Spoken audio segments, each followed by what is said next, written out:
Hey, what's going on? It's Brian. Back again with another video today, NoRegretsWrestling, and I decided to start up my series again, and, excuse me, I do apologize, firsthand that I think I'm kind of sick right now, so my voice is probably going to be a little but anyways, I decided to start up my reviews again, and the first one I decided to do is one of my all-time favorites, especially because it's basically my childhood. Because when this game came out, I was probably about 8 years old, and then like over the course of the year that this game was out, its lifespan basically, I was about 9 years old. So this is pretty much my childhood, except most of my childhood with this game was on the PlayStation. Because I think like the first game I ended up getting on like a 360 was probably like 10 or 11. I want to say 2010 was probably the first game, or 9 or 10 probably was like the first one I actually got when I had like my first 360 as a kid. Because when I got my first 360 as a kid, I was probably like 12. Because I mean the console came out like this was obviously this was the first game for it. The game I'm reviewing today, Smackdown vs. Raw 2007 for the Xbox 360. Now, a while back on Best of Because, I reviewed Smackdown vs. Raw 2007 for the PSP. And I did the same thing, I think, with 2006, I believe. And it was interesting to me because I just decided, I thought to myself, I'm like, why did I do the PSP versions and not the PS2? Or, I apologize for that. Or the PS, like, why did I do the PSP and not the PlayStation 2 or the Xbox 360? Or, like, whatever, because I was just like, what the hell was I doing? And I just decided, I've actually been very, recently been playing a lot of, like, the old games. And I don't know why, but, like, every day I'll put in a new game. Like, I'll play 2007, then I'll play 2009, and then I'll play 2010, and then whatever. And I'll play them just different days, and I'll do whatever on them. And it's just fun to me. I don't know, it's probably just because it's nostalgic, but at the same time, whatever. The newer games aren't the greatest. I personally only enjoy it for the PC now because I do a lot of modding and custom music because it's really the only way you can do it nowadays, unfortunately, which sucks because, I mean, the Xbox was fun and all, but PCs kind of come a long way. Anyways, SmackDown vs. Raw 2007, the first game on the 360 for the SmackDown series, and it was also the first, like, SmackDown game, like, outside of the PlayStation, because it was basically an exclusive to PlayStation. Came out November 14th, 2006, over here in North America. Came out a little, there was different dates for Europe, Japan, Australia, and this game came out in December 2006 for the PSP, so it came out, almost a month after the PlayStation 2 version did. And what's actually interesting is the PlayStation and the PS2 and the PSP version of this game, and I mean I guess this one too, all came out like in 2007 for Japan, which I thought was interesting, like because it came out in January and February of Japan for different consoles, which I was just like, wow, like, why did they wait so long? I don't know, maybe they just had to, like, translate things. But this was, like, the first game that had, like, the new grappling system, which was basically, you can take the superstars and put them wherever you want, type deal. There was, improvements on, like, the match types and modes. Like, I think the Money in the Bank was one of them. They actually made it a Money in the Bank match, because WrestleMania 22 was one of the first ones anyway. So, because that was the one in 2007 was WrestleMania 22. The weight class was actually very fun in that game. I enjoyed the weight class detection, which was basically they added a weight class system. So, like, for example, if you had Great Khali versus Rey Mysterio couldn't do anything to Khali. Basically, that's the only way I can explain it. Couldn't lift him. The weight class is a good thing. You don't really have that nowadays. You can really, I mean, it's not non-existent, but at the same time, it's like, it's not as realistic as 2007 was. I personally enjoyed the way it was in 2007. You could fight in the crowd. And apparently the PlayStation 2 version, I believe, was like restricted to crowdfighting. I'm not entirely sure how that worked, but I think there was like some sort of restriction because of the console, obviously. And to put in the comparison of the 7th generation console, the Xbox 360, put that in a comparison with the PlayStation 2, the characters had 20,000 polygons on their character models, opposed to 5,000, which was on the PlayStation 2 version. And if you guys don't understand what polygons are, I mean, I don't even really know how to explain it in depth, but like you can just see by looking at the character models that like the graphics are just improved, like obviously 4 times because that's what the amount is, but like it's amazing. Like if you had the chance to choose between the 360 and the PlayStation, obviously choose the 360 because it's just better in so many ways. And Xbox 360 also had like a sweat. The rest was like sweat, which was just kind of like I guess an additional feature because of, Xbox 360. There was also like, I think over like 15 wrestlers or something. About like 15 wrestlers that like made their roster debut on a game, which was very interesting. And a lot of them, weren't like really big names, but they were just there at the time. So adding them to the roster was kind of beneficial and it was nice. Although somebody like Kurt Angle being in the game, which was kind of a nice thing looking back at it now for nostalgic reasons.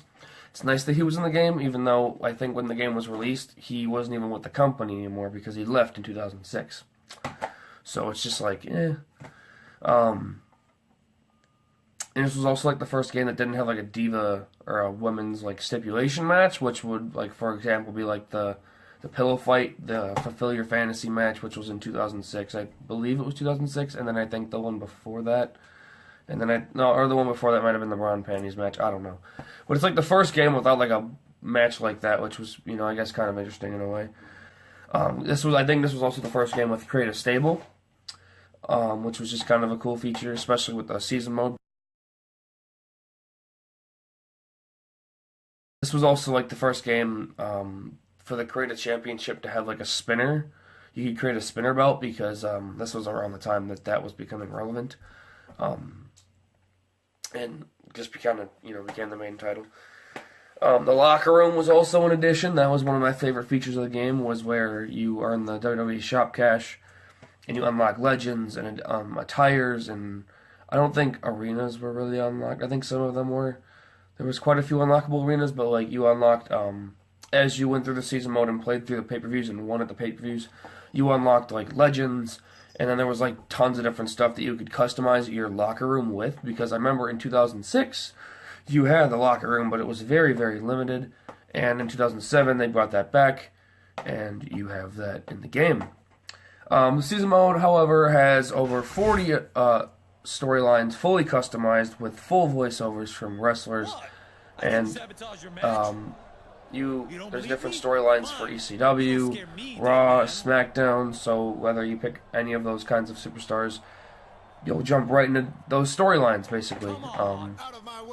Alongside the season mode was the GM mode, and the GM mode also had additions to it, opposed to 2006, because as we all know, GM mode was in SVR 2006, 7, and 8, and going from 2006 to 2007, there was the addition of the Power 25, to where you could see which wrestlers were ranked due to popularity, which was also relevant at the time, because they did have the Power 25, and I believe that's still a thing nowadays. I just don't think it's called I don't know if it's still called the Power 25.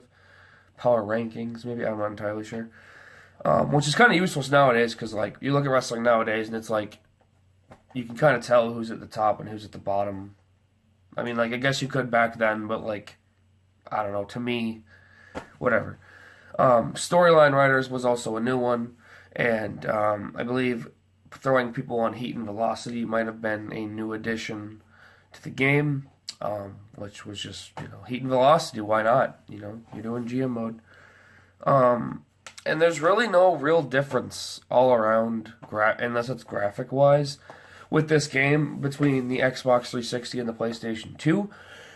And if you guys have not seen my review for the PSP on this game, I'll go ahead and link it below. You guys can go ahead and check out that throwback over on my Best WWE Cause channel that I no longer actually use. It's just kind of there now for nostalgic reasons. I don't know if I'll ever bring it back, but that's where all those reviews will be.